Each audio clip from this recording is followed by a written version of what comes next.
Hope it's it can be seen. Yeah. So the left-wing feminism in Russia in 2010-2022 between gender studies and activism. This is my main topic.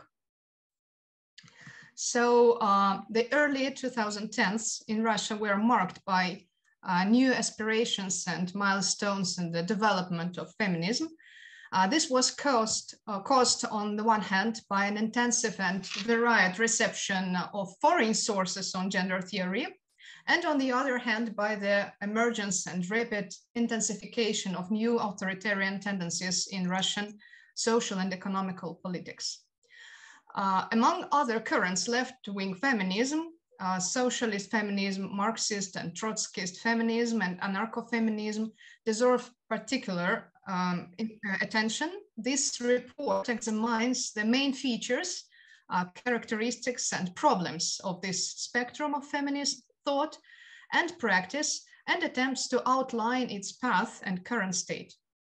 This report does not pretend to offer a satisfactory overview of all the protest initiatives of this period in the context of the leftist agenda and women's liberations, but rather invites attention to the fact that they deserve a separate study. We will outline only a preliminary framework of this topic. So,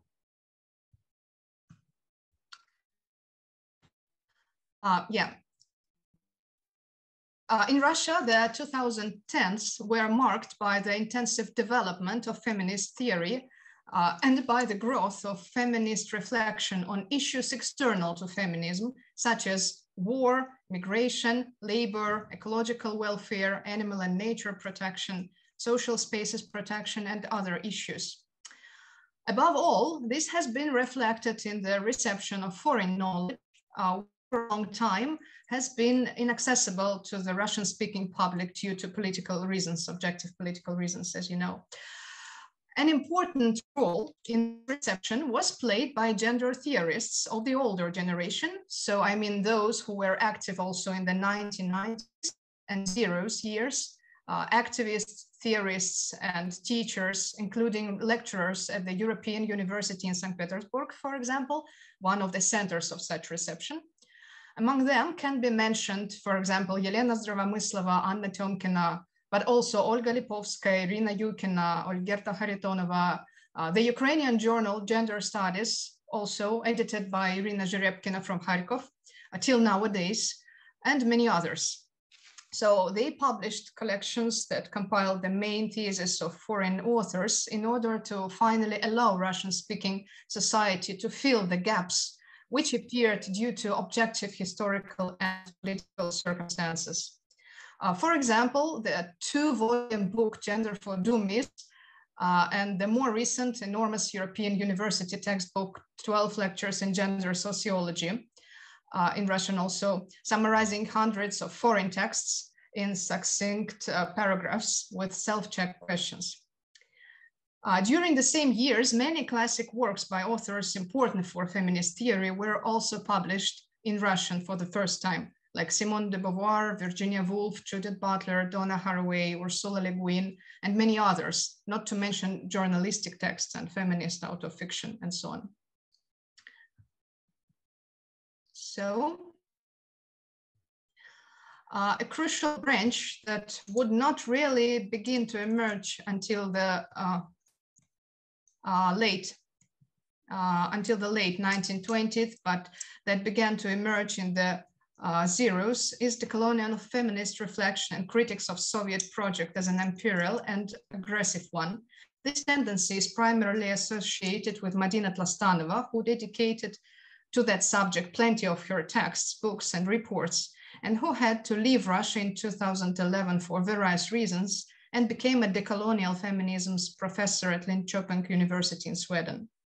Today, her name is being heard more and more in Russian-speaking circles, and what she was talking about at that time is for the first time now becoming really clear to a wide audience of politically reflective people. This is especially valuable because post-Soviet decoloniality is still represented by very few scholars And decolonial artists, for example, criticizing the Soviet Empire project, are still not really well heard without popularizing decolonial political theoretical optics. So this is a very necessary reflection and not really numerous. I mean, the decolonial reflection on Soviet project. And this is very actual for our times when so many of us are now in exile in different places which were colonized by Soviet Union. So, next slide.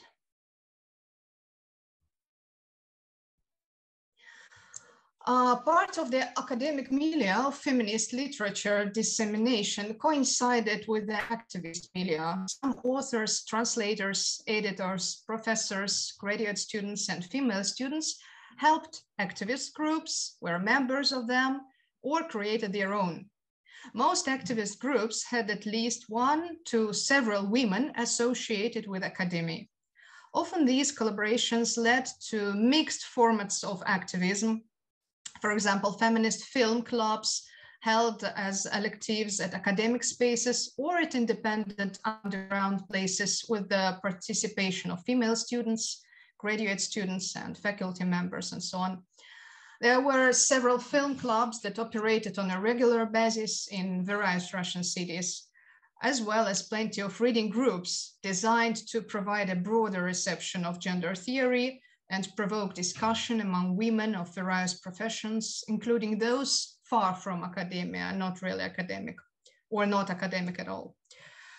Another important milieu in which feminist groups were formed were political activist groups, predominantly male. Feminist cells were often formed inside of them and sometimes had special print media even, such as, for example, a newspaper Socialistka, published by the RSD, Russian Socialist Movement, which positioned itself as a broad leftist organization. By the way, the broad leftist is generally one of the favorite notions of the time. And this was often prompted not only by a specific theoretical reflection that demanded a separate format within the organization, but also by discrimination against women in these activist groups themselves, including sexualized violence, harassment, and so on, unfortunately. Partly to make sense of these problems theoretically, partly to support each other, women were doing an important work in building self-awareness, making possible for the first time the communicative hygiene of the common political spaces. And the resistance of the male part of the organizations, however, was enormous. If women were in the minority, men preferred to expel them rather than to accept the legitimacy of the critical discourse they brought into the organization. And it continued for a really long time, I would say for 5, 6, or 7 years, maybe. So the next slide.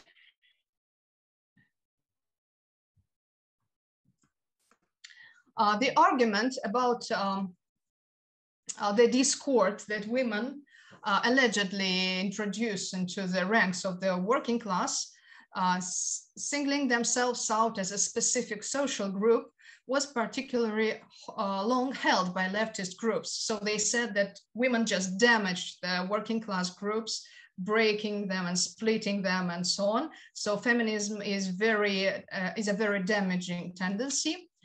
Under this pretext, feminism was resisted, ignoring the women's agenda, including often even the struggle for abortion rights, as the men at Autonomous Action did in 2011, as I remember, as we tried to make an action and men were against it. So it was the anarchist group. They were supposed to support us, but they didn't. It was 2011, but later it started to be already impossible, fortunately. Thus, just a moment. Yeah.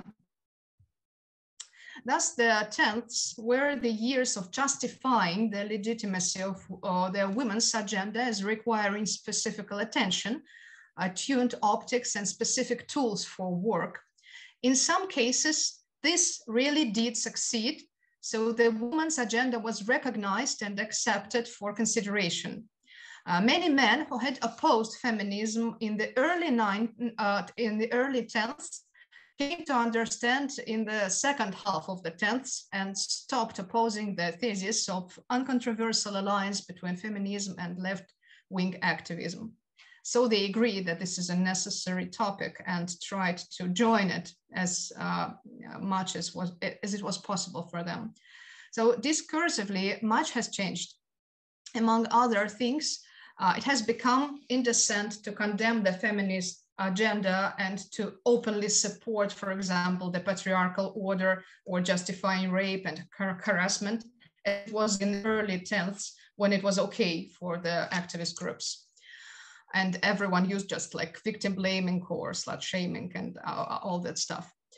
Another thing is that these practices have not disappeared completely. As we all understand, it cannot be so quickly, maybe, or I don't know how to explain it. So behind skillful masks of recognition and solidarity, many men often continue to hide their previous intentions, unwilling to give them up. And it continued for some more time also.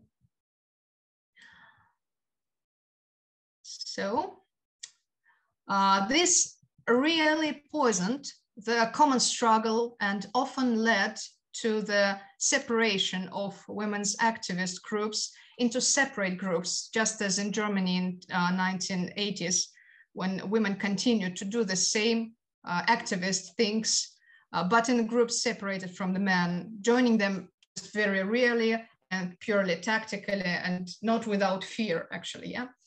So this was the case in the Russian socialist movement, for example, from which the women's cell Left Fem split off, uniting left-leaning women who were exhausted by the toxic climate of the male organization, in which they had to spend really too much time and energy just to survive and just to keep struggling and just to try to feel safe, especially given to alcohol addictions of men, which were really widespread, especially given to abuse and other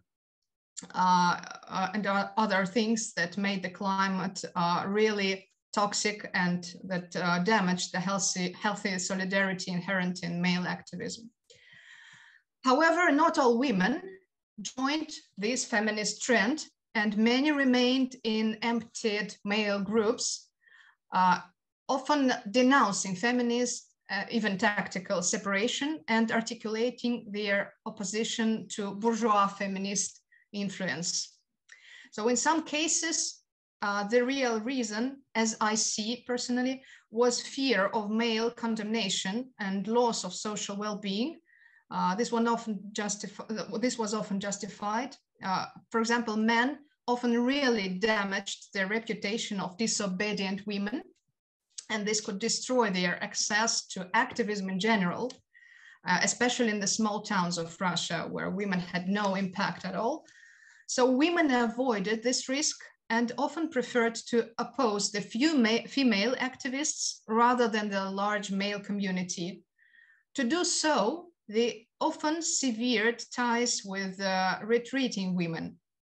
This inevitably weakened the work of some, the feminists, the separated feminists, and made those who stayed even more vulnerable, because sooner or later the violence and discrimination touched them as well. And no amount of silence really protected them from it. I say this as one of this second group, as the person with the experience of a woman, which was a part of the second group for the first time. And just the understanding of how it's really going on came to me much later, because I was really young and it was not really obvious for me. So some of them eventually realized, as myself, this, and either joined splinter women's groups or left activism in frustration and stopped being activists at all. So I think it damaged the protest movement really much, because we lost many women this way. We lost many active women this way in protest, in civil protest and political protest. And it was really big damage. So it was a disaster, I would say.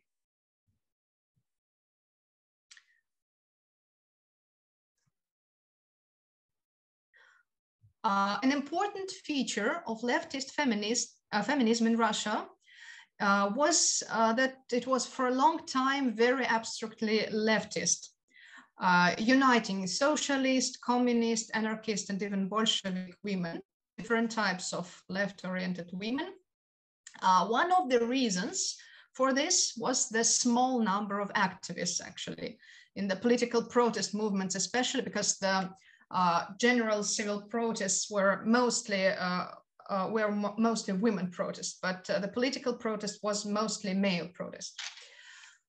Much fewer were feminists themselves, and if they would have divided into groups of 2 or 3 activists, it would be far not enough for the struggle, even the very small struggle. And another reason is the weak theoretical background of women on the post-Soviet space. And I think it was often connected to the circumstances of women's oppression itself. Most women who work, and often in several jobs, and often they are like lonely mothers who need to feed their children and so on. So they didn't just have time to go into details of the split of the international and the conflict between Marxism and anarchism, the historical issues, and so on. So a kind of a common denominator was chosen for the largest number of points of contact. It was really broad, and it was not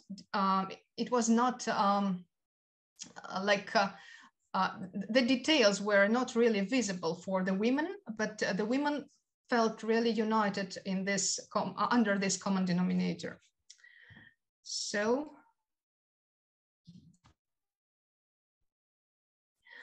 this focus of this broad leftist feminism, left-wing feminism, was concerned both on 2 issues, one of which was related to the expanded feminist agenda. For example, the struggle against discrimination against women in labor, in urban space, in activist groups.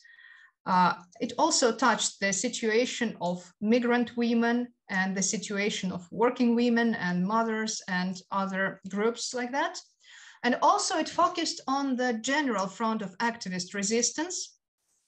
For example, growing conservatism, clericalism, militarism, the destruction of natural ecosystems and historic urban structures for the benefits of big business in the old cities. I mean, like St. Petersburg, for example, where feminist and urban protective movements were really in touch for a long time.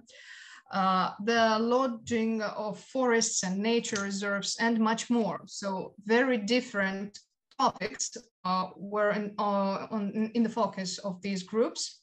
And often the initially non-political activists of this common front of civil resistance to Putin's dictatorship joined or cooperated with leftist women's groups.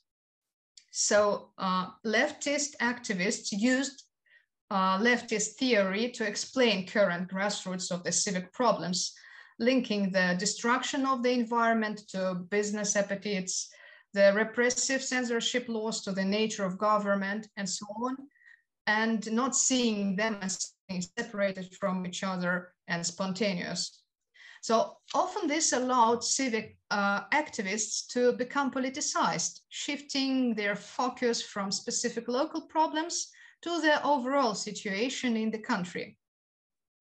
At times they moved from environmental, urban, soil protection and other spheres to general political protest. And already there, they pumped up their skills in the field of feminism also. So often this happened simply through mutual acquaintance and the mutual influence of women on one another. It really helped. It really helped to make the kind of a unity. Facebook helped also because everyone was acquainted with each other and got new interests in new subjects and new topics. This gradually changed the general environment.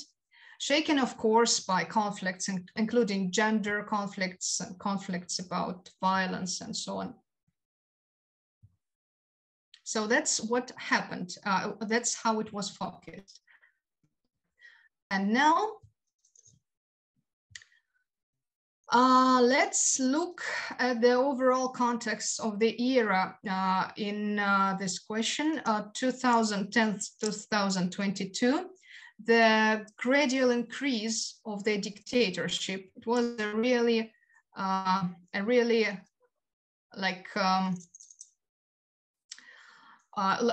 dark time, I would say. Step-by-step censorship and repressions were stepped up, starting from, let's say, 2012, after the so-called Bolotnaya affair, which demonstrated the totally illegitimate character of Putin's power, when people tried to protest, but the protest was oppressed, and new politically motivated criminal cases were initiated, and more political prisoners started to appear.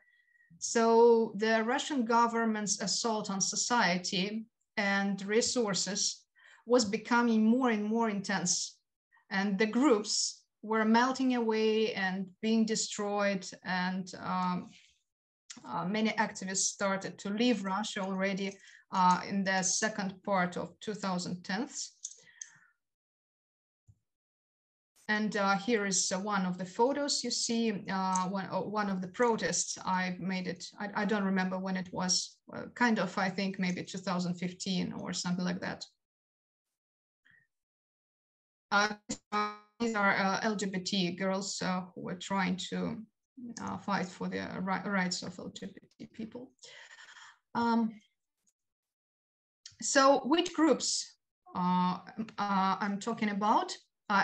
It's really hard to describe them all, and this block especially deserves more attention and description.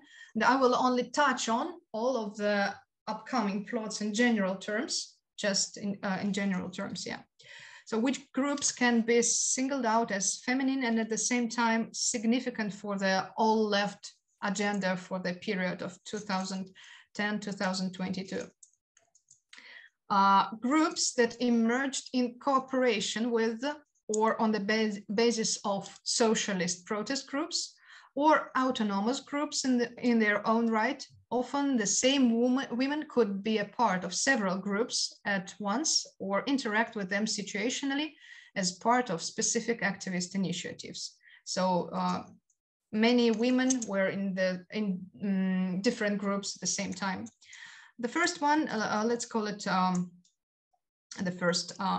RSM, Russian Socialist Movement, Feminist platform, which included Marxist, socialist, and anarchist women in various Russian cities, in different Russian cities. And they were affiliated with the Russian Socialist movement. They regularly opposed clerical conservative bills against restrictions on freedom of the internet, press, and speech, and against discrimination, against the discrimination of workers, for example, and particularly working women and migrant women. And they were regularly followed by police and arrested in different towns of Russia, especially more than in St. Petersburg and in Moscow. They had less support, they were not so popular, so these activists needed much more support of the society, but it was hard for them to get it because they were like far away from the center. And also they tried to fight for the LGBT rights and to struggle against the anti-LGBT laws and so on. So that was the first group. The second one is socialist feminism. It was an enlightenment project and it still exists. So these were Marxist, socialist, communist women, mainly focused on the problems of the situation of girls and women in different regions of the world, and especially from different regions of the third and second worlds. They focused also on labor rights, motherhood, reproductive freedoms, and other topics important for feminist and leftist agenda at the same time. I think they still exist, but none of them is in Russia anymore. So already before war, they were not in Russia anymore because it was pretty obvious what's going on and what's going to happen. We all knew that, definitely. So the socialist femme alternative, it was the other initiative, pretty new one. It appeared in the second part of 2010s. That's what's written on their website. We are an independent organization of socialist feminists. We fight for the rights of women who have no protection from domestic and sexual violence, for the rights of women who are exploited and discriminated against in the workplace and receive wages on which they can barely survive, and for women who receive no wages at all by working their second shift, for women who have no access to medical and psychological care, for those whose right to abortion is regularly attacked and whose right to motherhood is property-based. For women workers, women students, mothers, each and every one of us. We see solidarity and uniting to build a mass organized protest movement as the key solution in the struggle against the patriarchal capitalist society. That's their own text. I've just read it from their website. So this is, all of these initiatives are kind of partly activist, partly enlightenment, partly like artistic, and partly like media. So these are mixed formats in every case.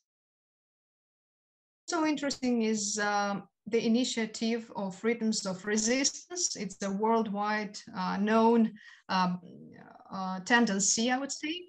It's a musical ensemble that unites anti-fascists and femme eco-oriented activists who try to resist the ruling order. And worldwide, the Rhythms of Resistance network of activist percussion bands comprises more than 75 separate activist drumming bands all over the world.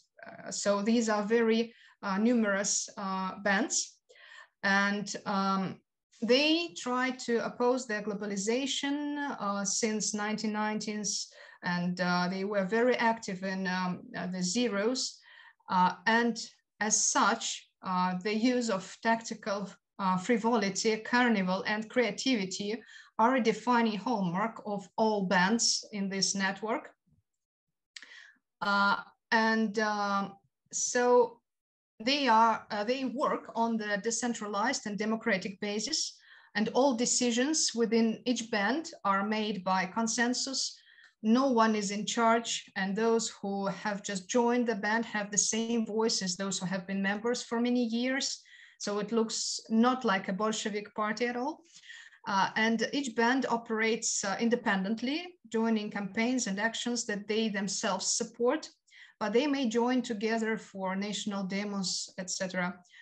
At large events where multiple bands meet up and play together, maestros may come from any of the bands present, swapping in and out as mood and movement takes them. So it appeared also in Russia, and they were very active in Russia during the protests and during the significant events, socially and politically significant events. For example, when an international congress of fascist parties was held in St. Petersburg in 2015, I hope you all know this event because all the main fascist parties just were introduced in St. Petersburg in 2015. Rhythms of Resistance took part in a protest in front of the Holiday Inn hotel and were massively detained. So they were arrested, they were beaten in the police office, and you here see the photo. This is my comrade.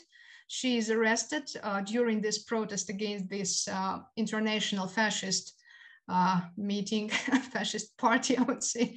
So because she was in this group of Rhythms of Resistance, and she was like put in the police van, and I like this photo because her hand is so beautiful in the sunlight and she's somewhere in the dark. That's why I decided to choose this one. So yeah, we were resisting fascism in Russia, like Russian fascism and Russian tolerance to fascism already in 2015 and much earlier in different years, but especially that was the topic for rhythms of resistance. So they tried to participate in everything of that kind. And there is one more interesting initiative, Shvemy. It's an art activism protest suing cooperative. In Russian, Shve is for to sue and me is for we. So we are suing, we are those who sue, we would translate it this way. It's a suing feminist collective that emerged as a replica to the book of the socialist Chernyshevsky, What is to be done. I'm not sure if I translated correctly, but yeah. So this cooperative was founded in 2015 in St. Petersburg by a group of artists, Anna Tereshkina, Tony Melnik, Masha Lukyanova, and Nadia Katastrofa, and combined art, activism, and handwork in sewing new things, new clothes, and restitching old ones. So that was partly ecologically oriented. And like many contemporary hybrid art activist projects, Shvemy shares the principles of horizontal self-organization, mutual aid, solidarity, and environmentalism, criticizing the globalism and technocracy of 21st century capital. Today, these principles, which premises run the gamut from anarcho-primitivism to the constructivist and productivist movements of 1920s, are also actively in demand in art. One can name a number of socially engaged art practices ranging from radically democratic collaborative art, like for example, Grant Kestner, to more critical and art form-oriented participatory projects, like for example, Claire Bishop. So the Shvemy were not only suing clothes and environmentally oriented products like ecological bags for fruits and vegetables, but they were also suing activist banners and art, I would say, pictures for demonstrations. It was a very politically oriented art. And they were producing these political art objects from textile materials, and sometimes they were collaborating with other artistic initiatives, and it was really really picturesque. So their work can be seen in many photo reports from those years of the protest for many years. It was something really new and very interesting. Also, I would notice the individual artists. I cannot mention all of them, all of those who deserve this, but I would mention just several. For example, Daria Pakhonchich, a civic activist and artist, political artist, and her work is devoted, I would say, in generally to the situation of women in the new empire, in the growing empire, authoritarian empire. And she was the first to be declared a foreign agent in Russia and had to leave Russia because of police violence in December 2020. And after February 24th, she refused to put a foreign agent plaque on her publications on social networks and started sending the reports to the Ministry of Justice, posting anti-war drawings on them.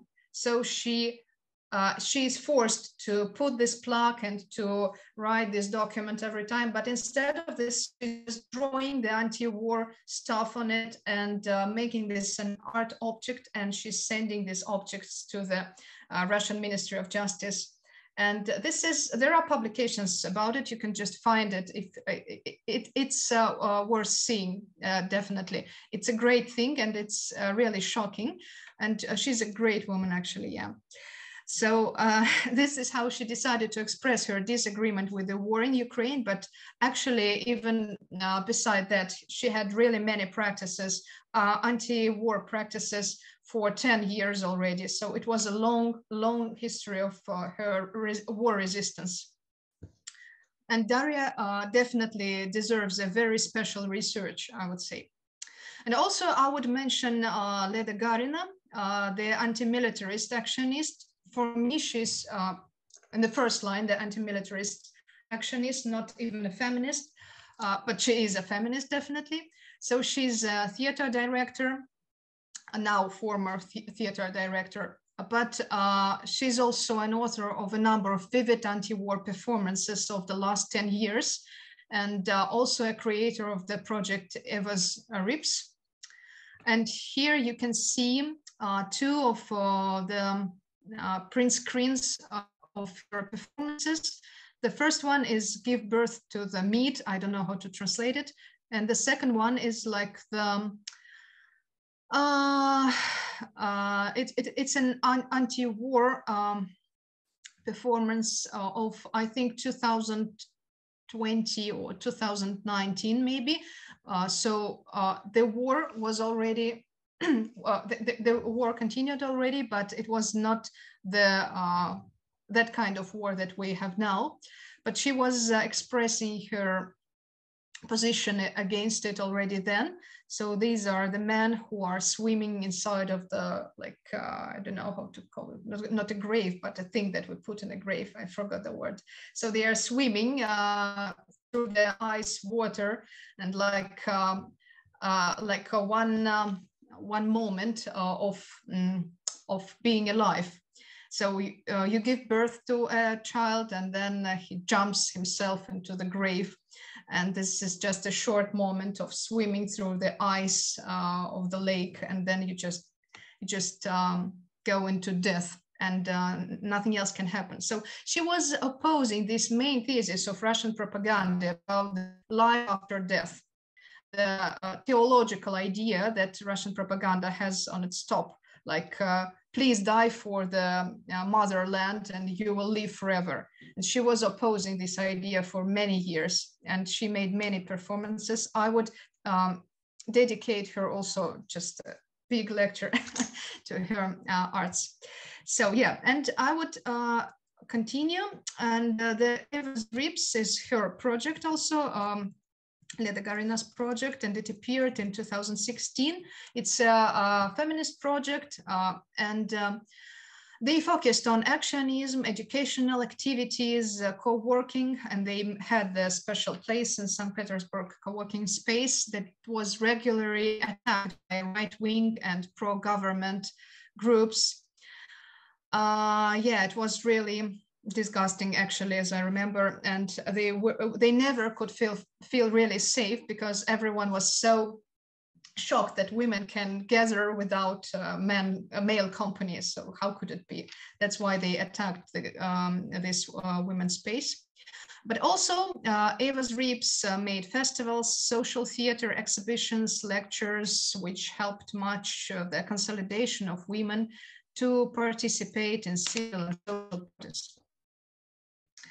Also, I would like to mention Feminfoteca and other feminist initiatives of the autonomous action that step by step started being more feminist oriented to the second part of 2010s. The autonomous action is an anarchist organization in Russia inspired by the interaction with the German autonomists in 1990s, because they came to Moscow and to St. Petersburg and made many connections with Russian activists. But Feminfoteca is mainly the library of activist and activist relevant political literature on feminism, Marxism, and anarchism. And it was the only place to obtain foreign books and magazines in the public domain. And also it was a DIY initiative producing materials for the support of the political prisoners, organizing meetings to write them letters. And also they were holding films, lectures, and presentations of new books, independently edited books, like, for example, Emma Goldman and so on. So these were not really popular, but very important books for us. So Feminfoteca was one of the crucial points in this sense. Also, I would mention Left Fem. It was a group which emerged at the crossroad between the women's section of Russian socialist movement and independent activists collaborating on various projects, including protest art initiatives. And this group existed for 5 years as a civic and protest movement, participating in protests against the sentencing of political activists, against conservative and authoritarian draft laws, against the clericalization, against violations of workers' rights, including those of migrant women, and against attacks on reproductive rights, which the government kept on making. Like every 3 years, they made the new attempt to break the reproductive rights in constitution. And also they tried to resist against environmental crimes of big business and many other destructive crimes of Russian power. And there are really many groups, and not only in Russia, because Russian groups had connections with Kazakhstan, with Ukraine, and other places in the world. So I cannot mention all of them, but I just say that they existed and such bridges existed. But I would say many individual feminist groups in regions of the world joined and collaborated with those listed above.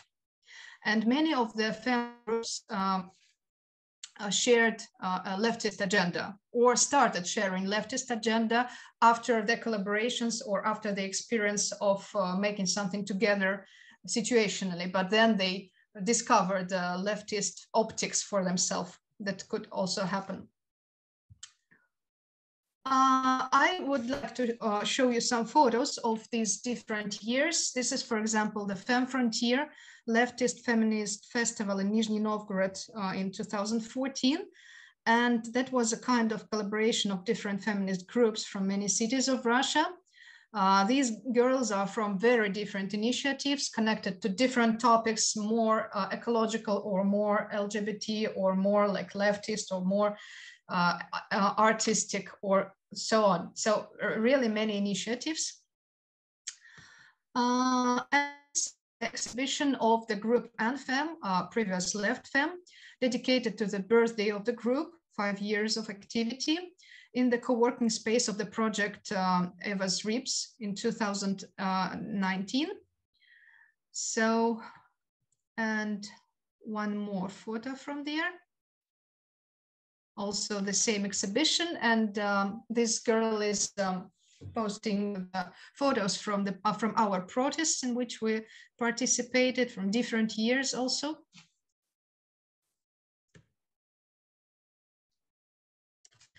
Now let's touch the more theoretical subject.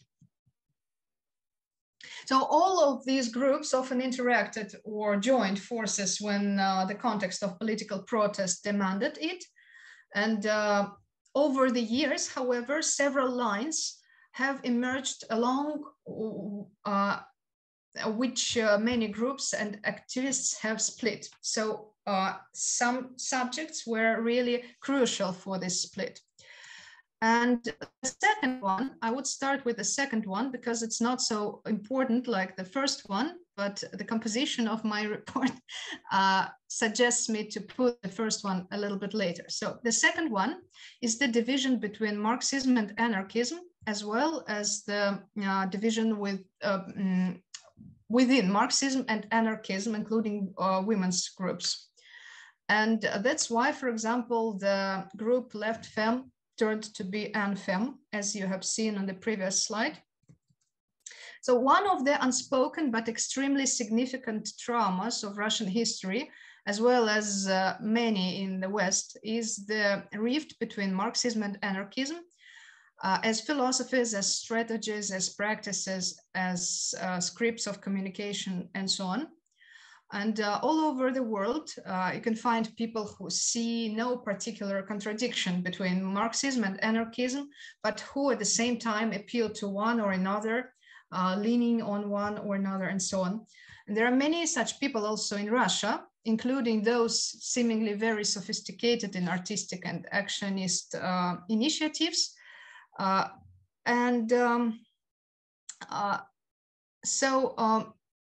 The consequences of such mix, a paradoxal mix, were really heavy for the Soviet history. And as we remember, the shooting of the revolutionary Kronstadt, the betrayal of the Makhnovist movement in Ukraine, and the betrayal of the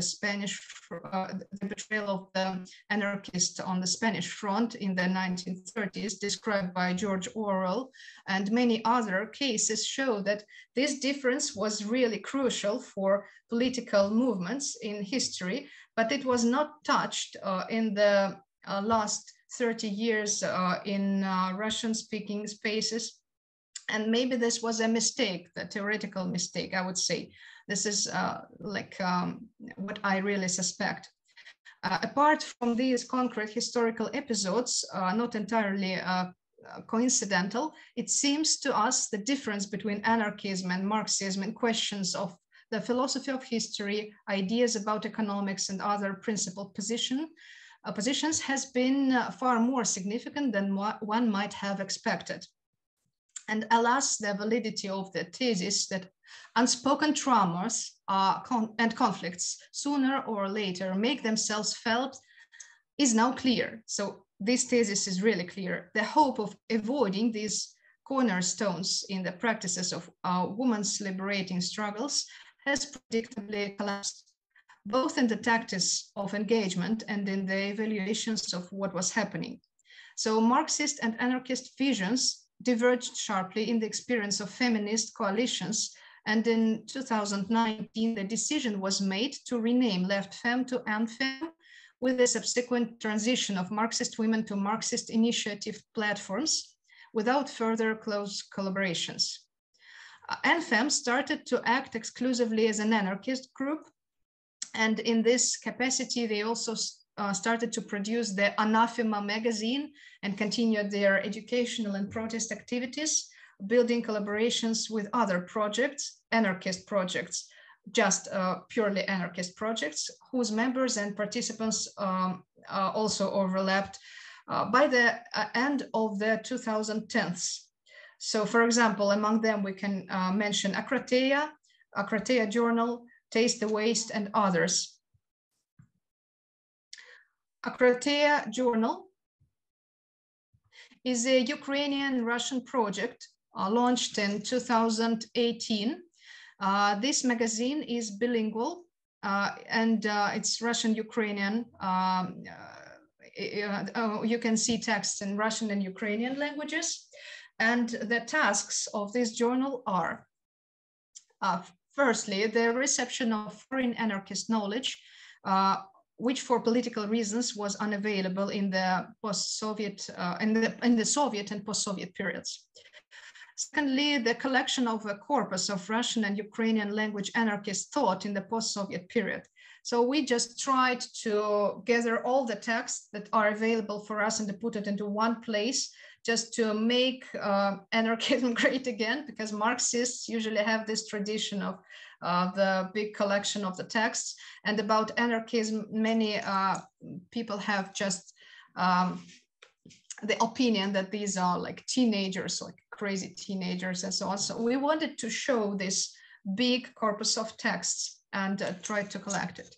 And the third task was the creation of the own materials, because mainly the authors of this journal were academically based, or those who left academia, and so on. So you can find this on in the internet. And this journal still exists, and our comrades who are making the work on this journal, they are like now on the Ukrainian front, unfortunately. So they are translating texts from the war positions in the soldier uniform. And this is really crazy stuff, but it happens, and it's a very historically significant thing. So, and we're trying to keep this bridge between the two traditions just to save something very important for us. And now I will say something about the position of anarchism towards Ukrainian situation, towards Russian war in Ukraine. The next slide is about that. So the first really important split line is Ukraine question. And this is the most important one. In fact, this is the main subject, and it had so many. There are so many things to say about it. So I'll try to say it briefly. So this subject really divided not only the groups but also the members inside of many groups.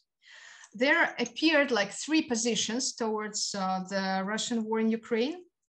So the groups which were mostly loyal to the Soviet project, especially the Bolsheviks groups, consciously or unconsciously inheriting the inertia of Soviet colonial thinking.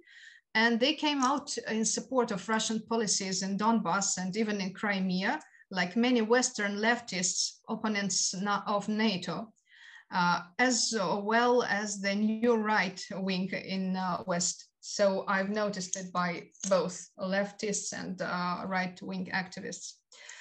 The prime example here is the episode of the right-left Die Linke coalition. I am sure you know about it, which supported the repression of Ukrainian activists Kolchenko and Sentsov.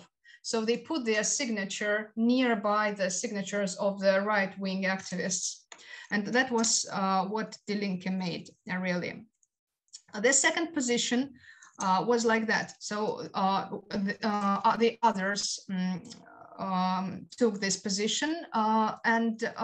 So from that point of view, that was the, we should equally reject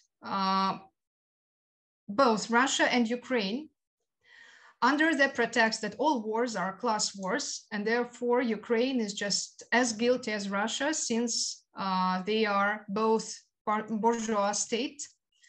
And Ukraine was recommended to be the first to lay down its arms so as not to respond to violence with violence. So these guys and girls usually say that all states are evil and all armies are evil, let's stop the war. And just like a very theoretical position. And the third position was that in a situation of military aggression by the empire, the people being attacked had the right to resist this aggression and defend themselves. So the groups with this position participated regularly since 2014 in protest against Russian war in Ukraine and met oppressions because of it. Interestingly, the division into these positions was not only about proximity to or distance from Bolshevism.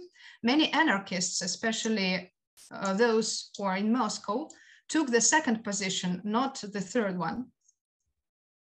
Omitting the details of this story, let us note briefly, the Russian aggression in Ukraine has become a crucial watershed between activist groups and individual activists. UNFEM, the group where I was a participant and activist, and the groups with which they were united took a third position, and having ceased to exist, continued to defend this position in various forms at the level of their individual members, including within the framework of the magazine Akratea that still exists. The main credo is comprehensive support for Ukraine in resistance to the Russian Empire and its appetites.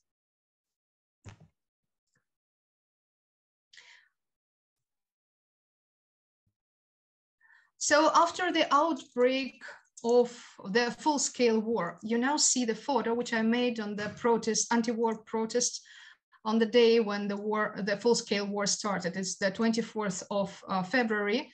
And we went out to the streets, and these are the protesting women everywhere. And so a large number of initiatives, including women's and feminist gender mixed initiatives, were crushed by the censorship and repression machine, but many of them managed to relocate to other parts of the globe. Russian anti-war resistance was largely initiated by women, as you see on this photo also, who picked up on the militarist and the anti-militarist and the anti-imperialist protest of activists of previous years. And this is how the feminist anti-war resistance FAS in Russian appeared, and many other anti-war initiatives. Most of the participants in these movements has been subjected to police persecution, raids, and arrests even before the war. But after the war, they were finally put out of favor and became exiles wandering in other countries and so on.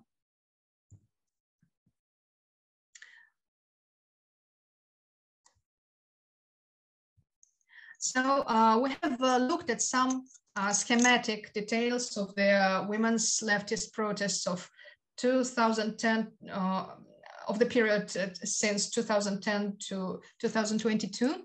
Now let us shift back to the big picture of what was going on during these years and draw some conclusions. It would be no exaggeration to say that all these years, a polyphony of reflections and the protest practices inspired by them have blossomed in Russia to counteract the gathering clouds of Putin's dictatorship and to make productive sense of them. In a broad sense, left-oriented feminism, which demonstrated the greatest sensitivity to the holistic contexts in which the women's agenda was embedded, played an important constructive role in this polyphony and brought much value to social processes. At the same time, the feminist trend has also significantly affected the political and civic movements themselves over the years, changing them markedly, especially at the level of discourse. Media, independent book publishing, educational initiatives, interviews, projects, artistic initiatives, social theater, and much more. All of this was a beautiful garden, I would say, that grew and branched on DIY grounds from the living personal initiative of specific individuals and groups from nothing, like without state support, through crowdfunding and support by ordinary citizens. So there has been a huge step down the road in building public awareness. It has become indecent to defend patriarchal and sexist stereotypes and patterns openly. Many have incorporated feminist optics into their political and worldview projects. This trend has at least in part reduced the toxicity of general activist environments and that contributed to an improved climate of interaction between activists and women activists, their solidarity, and therefore the involvement of women into the protest movements.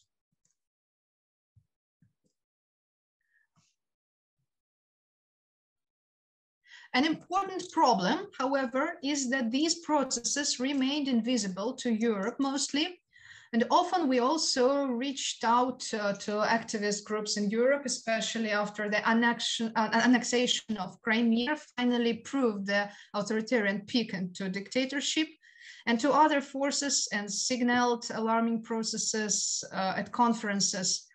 Once I was detained at the Finnish border and searched for a long time by police and stripped down to my underwear. You know, I don't know what they were looking for. And when I tried to explain to this police that torture had begun in Russia, they replied, according to our information, you have a safe country. And I said, you have wrong information and bad sources. And if you don't help us, all the optimists will soon be convinced of that. But they didn't believe me. They just smiled and they said, you have a good fantasy and so on. And we called on Europe to boycott Putin's system and not to support it. And we spent all weekend in squares, in police offices and police stations and police vans, even after it became life-threatening and when torture began on a systematic basis.